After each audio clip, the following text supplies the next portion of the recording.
Asimule, aya uje manika na fala uku de fulbe bengeni. Aye awujoi manika Petit, mi ado mi do andu dema. Mi ado andu dema. Je travaille dans la structure, dans une structure qui appartenait à la présidence. Quand tu parles de relation là, Paï Kousare, hande mi ala nama.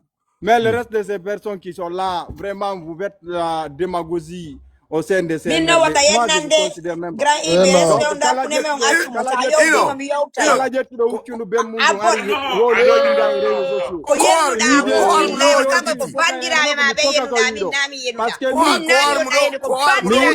Moi, personnellement, je le dis. Kala ko yendu dano ko bandira me pasota be yendana mi no lani la maru ko dalla vrevi mi ko reso so mi yena ta godo me dalla vrevi tera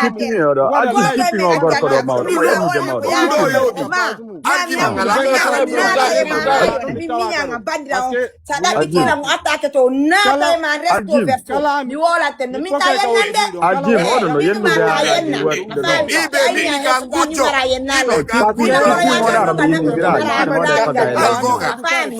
je n'aime pas ça. Comme on a dit,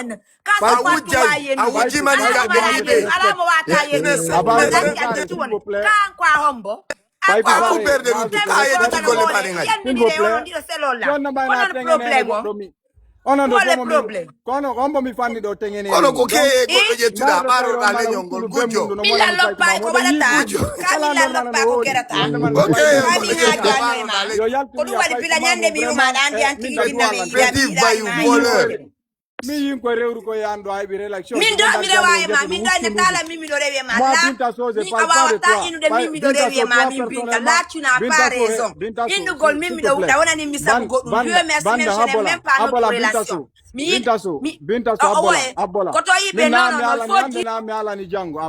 Voilà ce qui s'est passé. Il était plus proche des Malinké que nous parce que quand on a la maninka. Moi au dainde afami. Quand on be yota pi dumana. Ibrahima ko nabo artira. O wadday ko manipulateur. Je t'explique. Mimi ino do binta misura tano mi piji ni fop je wada e gbe on yaltina do mi hala si metima ko ngandi si welima jetirno o ara no jodo de manika be yewta be jala be fija me yey dum andi ay sta nanta ko alta ko mais ça y attitude godon anda way que y a l'harmonie au fait maintenant sa famude mais anda entre temps o manigansi ton o ye récupérer mbudi goddo e mabbe don o wujji on tigi mbudi o ari ka suudu o tay men andi si mi yeynu mi wadi campagne men ari mi wada no communauté menen fulbe men jotto faire bay ko menen nantondirta men jotto men joroto men yewta me wada recap no fe inon constat ji tout ça men yewta mo kala da idée fi jango ko men ari ka men jodi don aro tay men don o ne may hoten quoi normalement enen ko futa jallon do de yade wade campagne min hoten fi no ariga oni no be mani ka be respecta min c'est-à-dire ono be respecta en tout han sen wi ga joni be anday de mari dole min ha Ibrahima hali dun kono ha jona halani ko zon quoi men fo fayda men do fo ko dum men halani mo oni no réfléchissez tout min en tout cas tay on yata min bimbi mi dawai kanko wadi no plan makko men anda la famu mais heureusement men non men jodi do men ni bay men yandi problème taw mais gota men boujata konko na men anda on to it o tipia o hal kono hala bana men taw weti bimbi tungo yimmi o warti o buzu don tum be wuliti mbudi na bimbi jemma don o buzi jemma don ka jemma don yi ga garba babe makko no nawno yaddi foto bay makko are utan don to binta écoute ko entransay wono lingi no tajirte non kono yarante mu kala hebay mo so mu afa jemma don o buzi o ye ka garba tiro mo dabbo de oto mena bimbi bay finama o ya hatti mbudi makko din tay ko hombo wonno ton ko Ibrahima mena Ibrahima ko falano ko mobudugol men fop men ya si fettino wona menen fulbe ben maninka ben no wujjini men mi andas afamude science mi andas afamude science ando na dana problème ko no mi innuma ona ta mbo problème kere o tika ka kine yarisa ay kusari ona ta mbo problème. L'homme a été à l'école, nous avons diplôme de mundi. Na Ibrahima ma fancy toto langue date mi jabana mobu. Ta famude. Konon why diri. Bay non fetti. Tay bay yala ka yalti. Tay jaka mo ni manin kapen ko hala ni men ko na dum hala manin kapen manin kapen ko bem makko nawni. Mo yaade ndargu no be nyawndara ya o addani be photoje nebude bem makko feno be foyino. O wi dum manin kapen. Tumini pay kun tele mi le binta. Est-ce que on nande version jidi ngona gotu?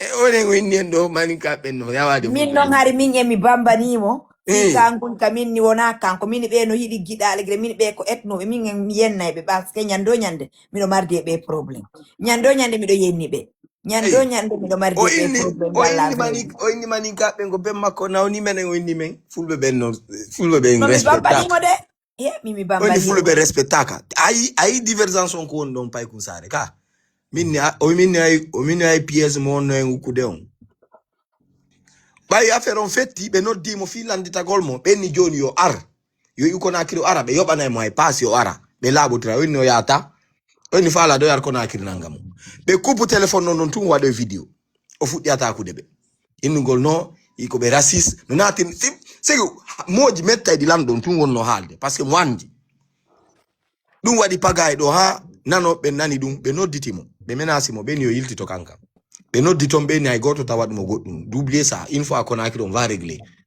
andi fe idon butti o endike buddin ya wadira nolle respecta continuer non o men arti do bembe wonno halde donc boni fo para o sirana be mukke si me de yade par exemple ni ma assemblée ma réunion quelque chose comme ça si be no dimen o ara o nodda men en nayi menen do o nodda men o yenna be ngona donc hono be jinna mo yidi be onna ibi soli be noddi en no watirni man écoutembe be manika be no sikano watirni min na pay kun telmi le wattane layode bro oko wondi kon no buri ngenen do fop mo naati e dum haray ko annadi ore mayo problem mais immo me yakare ni on ya mo sira na be mukke harano imo yenni ben l'anonymat en fait ya wonna mansa aidra koro muso impi di kwa mama national oui weldi hande nyanden pay kun telmi le menasi don onna wa parti de hande min